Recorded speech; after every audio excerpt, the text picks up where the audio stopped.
a leopard tortoise, Mom. It's my tortoise. It's like Rocky. Wow. There's another one. Look. Oh, yeah. I sort of keep my feet far enough away. You hear that very, very soft. That's a warning. Now,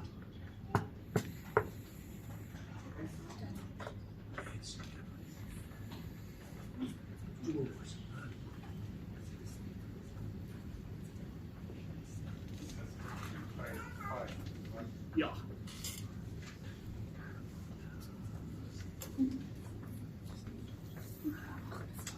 Yeah, sort of get a nice, good group on him. Boom! So come around and feel what he feels like. Now, as I said, this is a keel-scaled snake. Having keel scales is very helps the snake because keel-scaled snakes break up the reflection of sunlight on the scales, which not only breaks up makes them less or harder to see, but it also helps to give them more of a textured camouflage, which makes them so difficult to spot. And this is one of the reasons why people often get bitten by puffheaders. There's actually these puzzles that you can find online where it says spot the bite, and they give you a picture. And you can look at the picture for like 4 or 5 minutes and then see if you notice the snake. Sometimes sit there for a couple of minutes watching, and you, as much as you're looking, you can't see the snake. That is how well it is camouflaged. Now, Alpana gives live birth. So it comes out of its mother alive. And its body is halfway in. We're going to be coming out of the water. There you go, big boy. I'll hold it. Oh, took the whole thing. Yeah. Video that one. Listen to that sound. That's the one sound you don't want to hear near water, right? I want to video the things that I want to put on YouTube. What do you think, baby?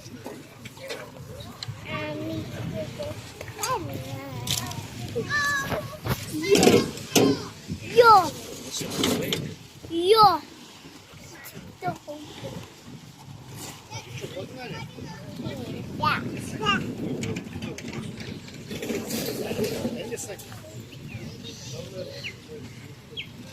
Who's seen their favorite animal?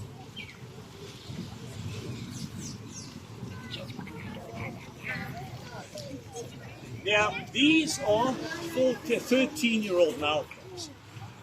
The Nile crocodile is the second largest reptile on Earth, biggest being the Australian saltwater crocodile. The bony ridges on their backs are osteodermal plates. These are bone plates in the skin, and the bones are laced with blood vessels. So crocs lie in the sun, the bone gets hot and they circulate cold blood through it like solar pipes in a house.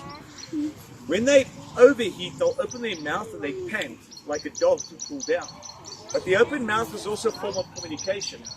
Crocodiles have a very subtle and a very complicated way of communicating with each other, and much of their communication we haven't figured out yet.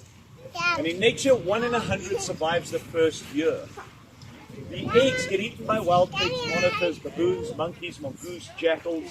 Baby crocs get eaten by snakes, birds, monitors, bigger fish, and bigger crocs. If the female crocodile sees that her babies aren't smart enough to survive, she eats them. Now, see, we should have done that with people when we had the chance. It's too late now. So think of these in terms of 13-year-old children. Now, I'll show you some bigger ones. Take a look. And that's the one in the house inside? That was 7 months old, same species.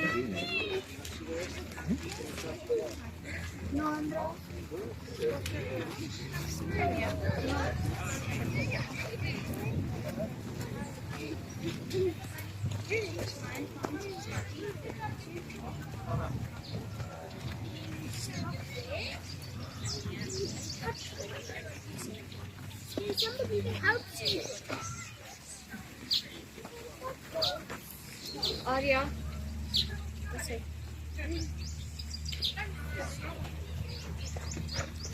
How do you tell the difference between a male and a female? You pick up the tail, stick your finger up the back, and feel. Okay. But generally males are bigger.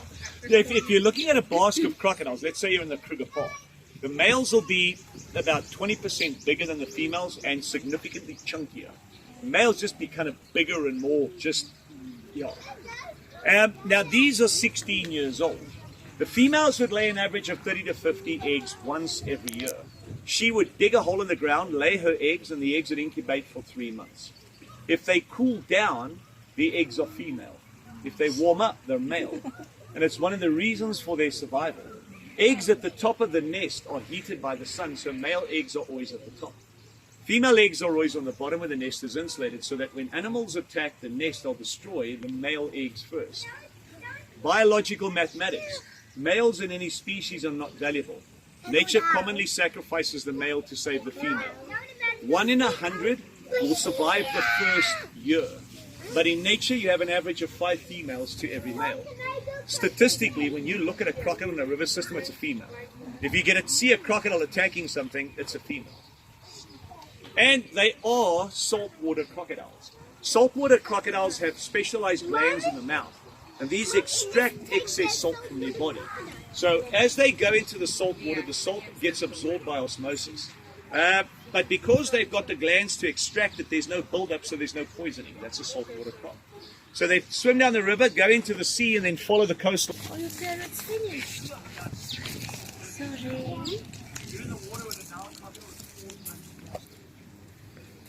Seen on TV when the croc shoots up. Well, that's the acceleration of 0 to 10 meters per second. Now, I'll show you some bigger ones.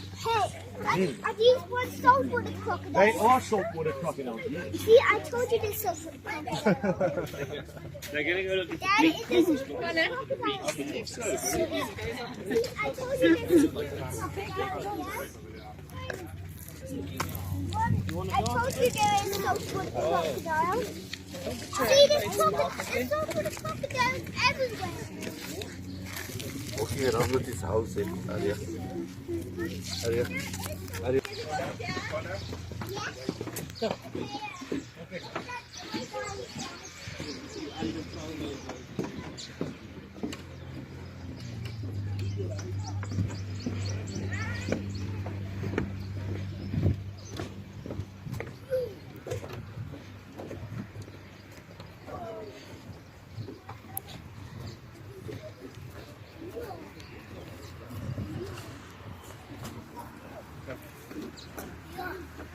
Yeah. Come here. Oh my word, these are huge. Look at this guy.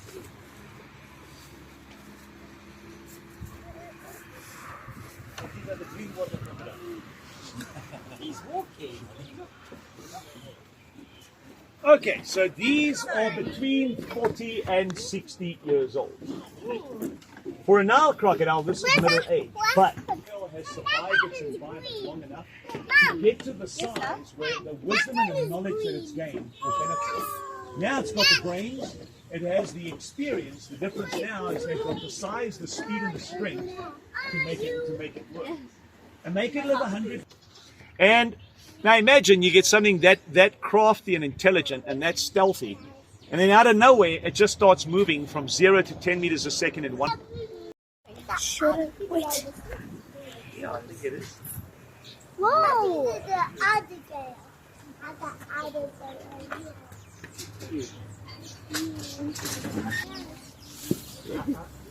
That crocodile.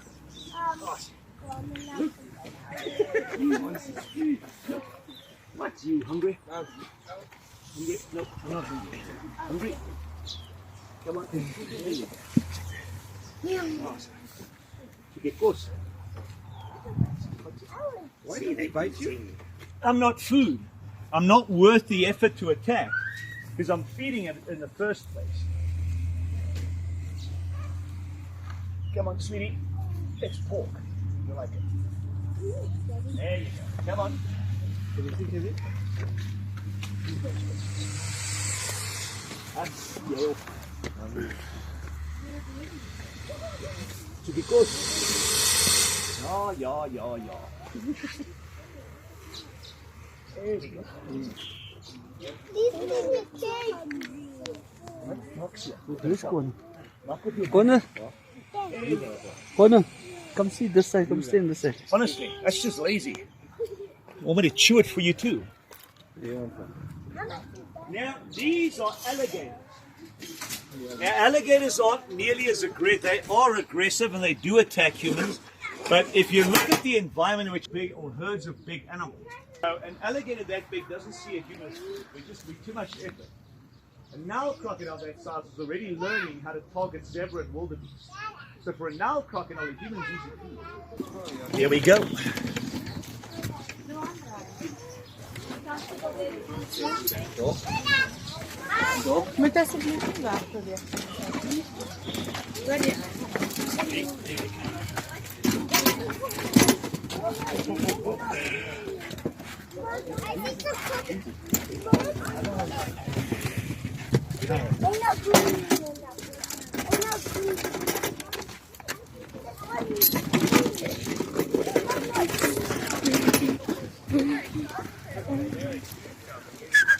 Come.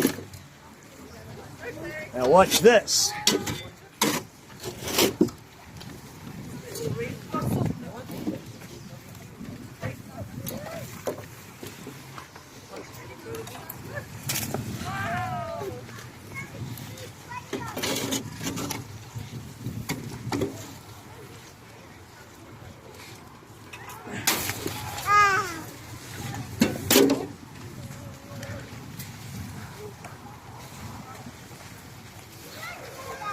Can you see?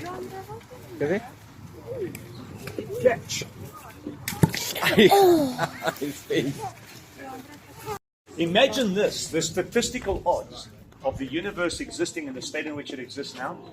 112 with 140 zeros behind it. I'm pitching it.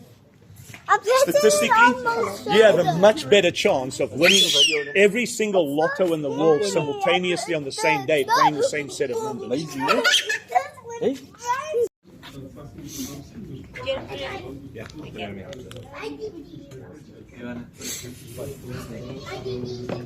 It'll be up to color, don't touch it.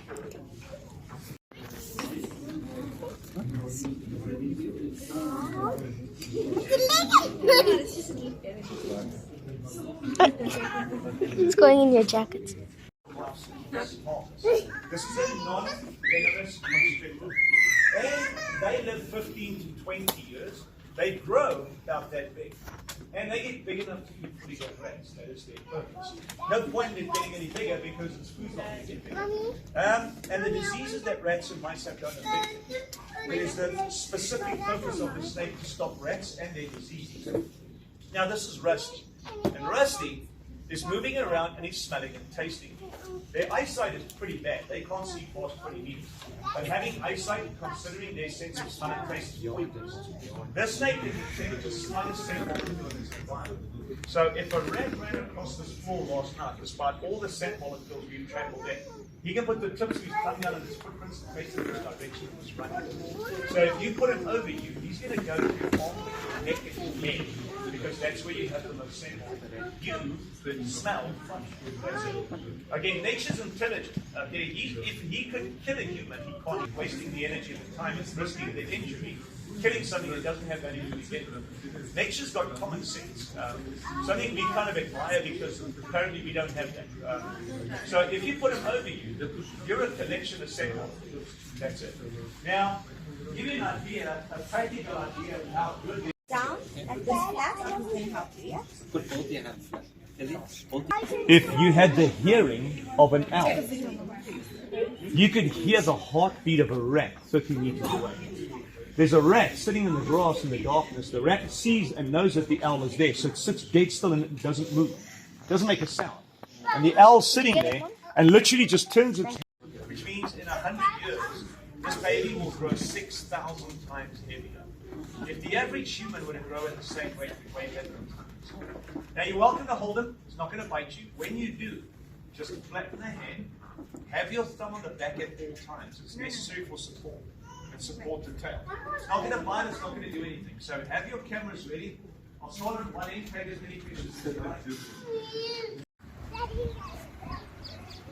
What time is it, Mum? feels so nice. I'm waiting for rockets to grow this big. Oh, its legs are like so soft.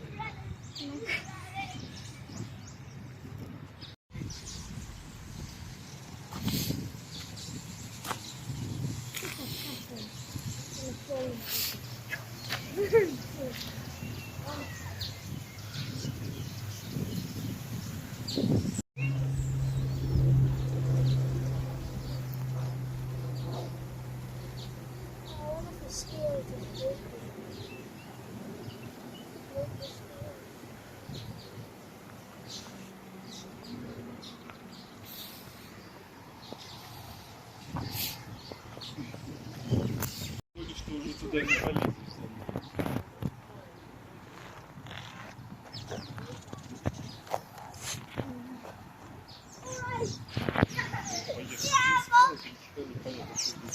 Jordan!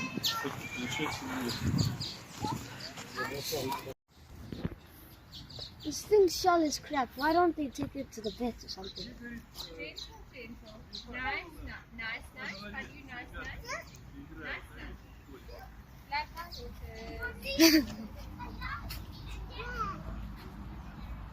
I saw those baby ones. Jordan, look at the crocodiles. Gentle. Знаешь, да, это не самые большие, I saw crocodiles. но выглядят все равно убедительно. Absolutely fascinating snake that was only discovered very recently. Now, the snouted cobra is a neurotoxic cobra, so these do not spit venom. And snouted cobras tend to prefer rocky outcrops. They like grass fields. They're the kind of snake that doesn't want to be seen. They prefer to be out of sight, and then they go hunt their prey, and they will happily eat lizards, they will eat birds, they will eat other snakes, they'll eat other cobras, and one of their favorite meals is puff adder. Now, the snouted cobra has an immunity to puff adder venom, but puff adders aren't immune to snouted cobras. So the snouted cobra will happily eat rats, mice, birds, lizards, frogs, toads, other snakes, and puff adders. And there are many areas in Africa where snouted cobras are found where they actively help to control puff adder populations. Now, to understand how valuable this is, you need to understand that puff adders have one of the largest clutch sizes of all snakes. A female puff adder once gave birth to 100 live babies in a zoo. If we didn't have a snake that could prey on puff adders, then puff adders populations would escalate, and we'd have a lot more puff adder bites. Now, this is a banded face, and for me, this is an absolutely beautiful snake. Now, with most of the snouted cobras, well, the banded snouted cobras, as they get older, their colors become very dull, and they tend to fade into each other. This one has very bright colors, and the bands are still very crisp. So this, for me, is one of the most beautiful snouted cobras I've ever had. And I got it from a guy who lived in Durban, broke up with his girlfriend, moved back here, and because he lived in a townhouse, he couldn't keep all his snakes, so he donated this toy to us. And he literally eats anything. If I feed the snakes once a week, and they don't eat their food, I just put it in there. He'll pretty much finish it. He'll eat anything. You put in anything live, dead, and he'll eat it. And he just shed about 2 days ago. Now, these snakes can get fairly big. The biggest I've ever seen was almost world record that's just down the road. Was a female snouted cobra that was 2.5 meters long, about twice big enough to eat average-sized rabbits. Now, because of her unusual size and genetics, she's part of a breeding program. And the people that breed these monster-sized snakes aren't on social media. You're not going to find them on the internet. These are the kind of people that keep these snakes a secret. So they keep those monster genetics, they breed with them every year, and once their babies are big enough, they take them out into the wild, and they release them into areas where there aren't people so that they can keep those monster genetics out there. And this is a beautiful boy. I'm actually thinking of contacting one of the guys that does this and asking him if he's got a female banded snouted cobra that can match him, then they can use it in the breeding program. Beautiful. This guy's heavy, man. He's like about 3 kilos. Now, in the same way that vipers and rattlesnakes will use sound to warn you, cobras will stand up and spread a hood. So when the cobra stands up and spreads a hood, it's basically just saying, hey, I'm here. Watch where you step, avoid me. Okay, same thing as a rattlesnake. If you go too close and the snake realizes that you have noticed it, but you are not avoiding it, it will start to look at you as an attacker and as a threat. That's when they come out fighting. And as kind of laid back and easygoing as this boy might seem, if you get him riled up, he can move incredibly fast. You've heard the saying, the guy's as fast as a cobra. Well, that's not for nothing. Cobras can be incredibly fast if they like. Now, the neurotoxic venom on this snake is fairly potent. About 25 milligrams would kill a grown man. On a snake this size, they'll inject anything between 180 and 200 milligrams of venom. That's enough to kill a cow. So if this snake bites a human, it'll give you more venom than is actually necessary to kill you. And people often ask, well, why does a snake give you that much venom?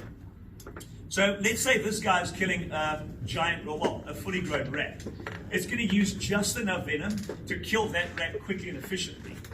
If it's fighting for its life, the idea is you stick it with as much as you can every chance you get a bite, because that might be the one and only bite you get. So if you're going to bite something in defense, make sure it counts. And that is why these snakes can inject a really large amount of venom. But very few people truly appreciate it. This is a puff adder. Now, it's not that big, it's not that impressive, but puff adders definitely hold their own. Now, the puff adder is called a puff adder because they make this noise. They go when they feel threatened or when they're trying to warn you. And statistically in South Africa, if you're going to get bitten by a venomous snake, it'll be a Mozambique spinning cobra or a puff adder. There's two reasons puff adders bite so many people. Number one, these guys tend to lie next to footpaths. They tend to be in the vicinity of people.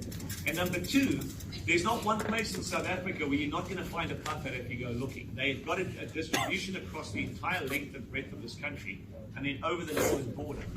And puff adders are members of the viper family. Now, people often ask, how do you know if a snake is venomous? Well, there's no absolute rule, but a very good rule of thumb.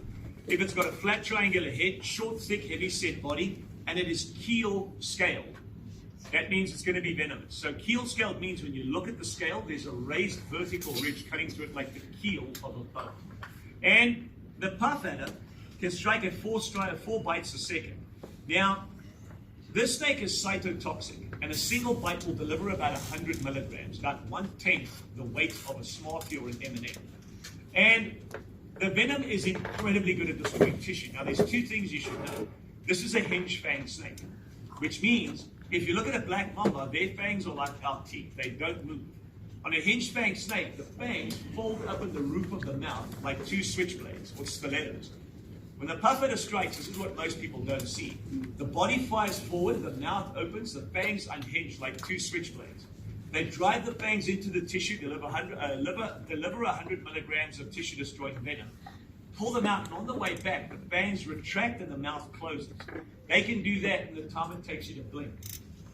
And it has happened where people are walking through thick scrub, they don't have adequate foot gear, and they get bitten, and they don't even realize they were bitten at first. Now, the puff adder bite is also one of the most painful bites of all the snakes. It is commonly believed amongst most of the experts in the world that the most painful snake bite on earth is. These snakes are sold in the pet trade, and the sad thing is, there's a lot of people that go to expos and buy them. I can't remember, I think in Gauteng, it's still legal to buy them without a permit, right? So people go to expos and they think, oh, it would be cool to have a rattlesnake. And they buy one, and then 6 months, 8 months later, the thing is striking at everything walking past. And we got this one because the previous owner had bought it, had no idea how to look after one.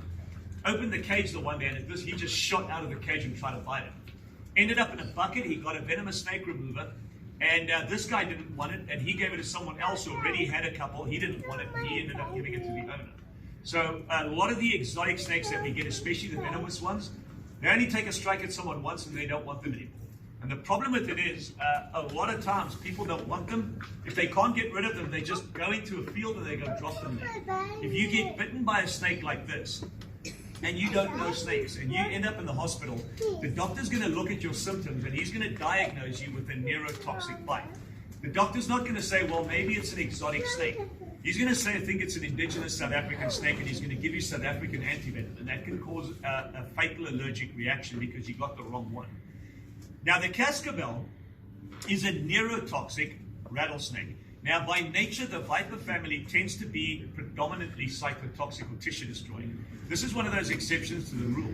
So imagine a snake that has the speed and attitude of a rattlesnake, a venom like that of a black bomb, and the nearest antivenom is in Sao Paulo, Brazil, and it's $1,500 US per vial. So that's 30,000 Rand per vial, and it's on the other side of the planet. So if this snake bites you, your boss is pretty much going to send flowers to your funeral and get another employee. That's about as much as you're going to get. Now, cascabels do bite quite a few people, not because they go looking for trouble, but it's a viper. And vipers tend, as I said, vipers tend to lie next to paths where there's a lot of traffic where they can ambush their prey. These guys are incredibly good at hiding. If you imagine walking in the forest, right? You got the dead leaves and the branches, you've got the dappling of the sunlight coming through the canopy, and you've got this guy lying under the shade of a plant. You wouldn't notice it until you step on it, and that's how a lot of people get bitten. Now in Brazil, it also has a colloquial name which loosely translated from Portuguese means the neck breaker, because of its peculiar effect of the neurotoxic venom to paralyze neck muscles. People get bitten, they panic, they try to get to help, paralysis sets in, they go sit up against a rock or a tree stump, their lungs collapse, and their neck muscles get so paralyzed that when the head falls forward, it squeezes their airway shut and they suffocate to death. And quite often when they find the bite victim, eventually it looks like their neck was broken because it's hanging at a weird angle. Now, as I said, they do bite a lot of people, but they tend to bite people because they're lying under rocks, tree stumps, next to footpaths. And a very simple rule of thumb is if you're in Brazil, if you're anywhere in the bush, and you're out hiking, a hiking stick is always a good idea. If you find a rock or a tree stump in your way, never just blindly step over it. It's a good idea. If you see an obstacle, you go feel around, poke around with a stick, check on the other side, because that's where vipers like to lie. Why? Because prey animals tend to jump over it, and then they are easy to ambush for vipers. So these bite a lot of people, and luckily there's a lot of antivenom in Brazil. Now, one of the reasons a lot of the countries don't want to export their venoms to other countries, the idea is they produce the antivenom in their countries for their species of snake to treat their people. If you're going to keep an exotic venomous snake and you get bitten by one in another country, they don't want to waste antivenom on someone on another side of the planet where they could have held that, used that antivenom for their own people. So in a lot of places, the exotic antivenoms are either incredibly rare, non-existent, or prohibitively expensive. Now, cascabels, and there's two myths regarding rattlesnakes. Now, number one, that the segments in the rattle will tell you the age of the rattlesnake. Rattlesnakes don't shed annually. They shed once they outgrow their skin. They tend to grow less in winter and grow more in summer. When the snake sheds, and you can see there the tip of the bottom there, it's starting to turn grey, which means he's going to shed fairly soon. So the tip of the skin dies, and they develop a new skin. And the dead skin comes off, and on the tail, that little cap, skin cap on the tip, dries, and the next time it sheds, another cap comes under it. So it goes. And as the caps dry, they grip onto each other. So the segments don't tell you the age of the rattlesnake. And it's not a rattle. There's no little bead in there. When they rattle, you're actually hearing the dry scales loosely shaping against each other. And rattlesnakes have three ways to warn you. So you're walking through the bush, and a snake is deaf as a stone. They don't have ears, but the skull is a hearing bone called the columella. So they detect vibration. The snake detects your approach, and to be polite, the rattlesnake starts to rattle. And it's a short staccato sound. The snake is telling you, hey, I'm here, watch where you step. Now, if you're smart, you're going to go, oh, wait, there's a rattlesnake over there, let's walk around it. And end of the story. Most people, they hear the rattlesnake and they run up to go and see it. When you approach the rattlesnake, it realizes that you found it, and then they rattle faster and they rattle louder. And then you can hear it 20, 30 meters away. Now the snake is saying, hey, pay attention, look, watch where you're stepping. If you keep approaching, the snake realizes that you have found it, but now you're still approaching, which means you are going to attack it. And then you hear a solid sound. And then you hear this shh. And if you've never heard it, at 60 meters out in the middle of nowhere, there's no other sound that sounds like a rattlesnake warning someone. It's the kind of sound that you can hear at a distance. And then if you get close enough, it will bite.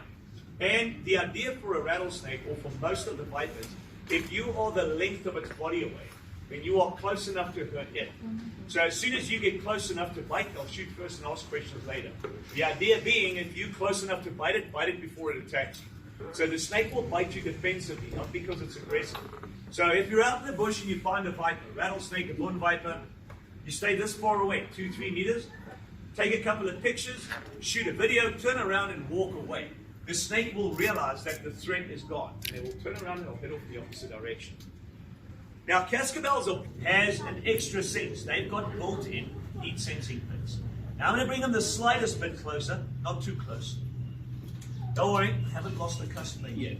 And the reason this guy doesn't bite me is because when I handle my animals, I do it in a very, very specific way. So my animals by now have realized I might be mildly annoying, but I'm never threatening. Okay, that doesn't count for black mamas generally. They tend to not like anybody. And you'll see this boy looks like he's got almost 4 nostrils. 2 on the top and 2 on the bottom. The 2 on the bottom that are set further apart are actually labial heat sensing pits.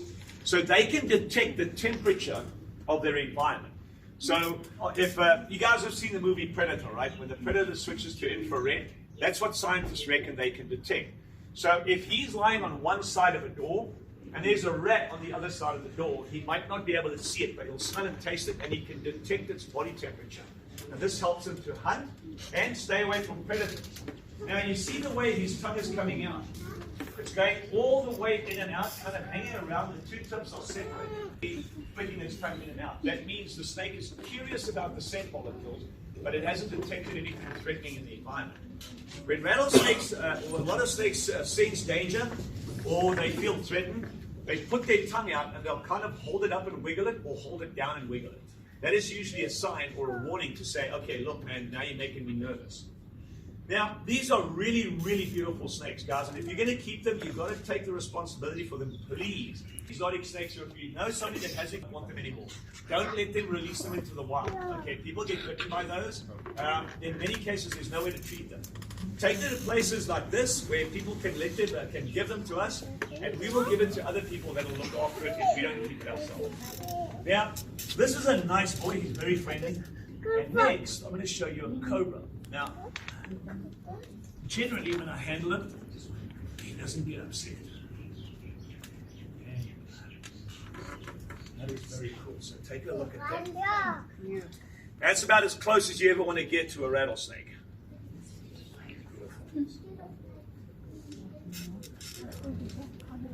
He weighs about 2.5 kilos per stage.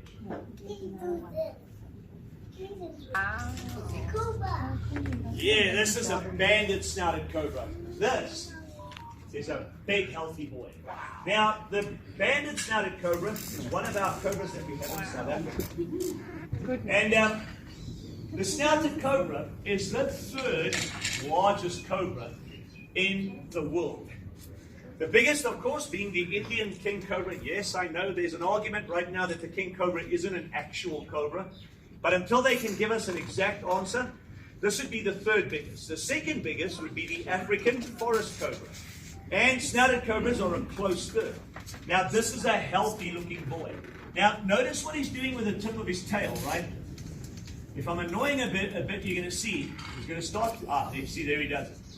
Now, that is where the myth comes from, that certain snakes have a scorpion sting in their tail. They have a hardened scale at the tail tip. And when they get attacked or threatened, or they're in a fight with another snake, they tend to use those and they prick and poke each other. And that is used as a means of distraction. And that is where the myth comes from, that certain snakes have scorpion stings in their tail. They don't. Probably the weirdest snake in the world. If you want to see something that will give you nightmares, go look up the Iranian spider-tailed viper. So imagine a snake about these dimensions, a rattlesnake, but instead of a rattle, it's got some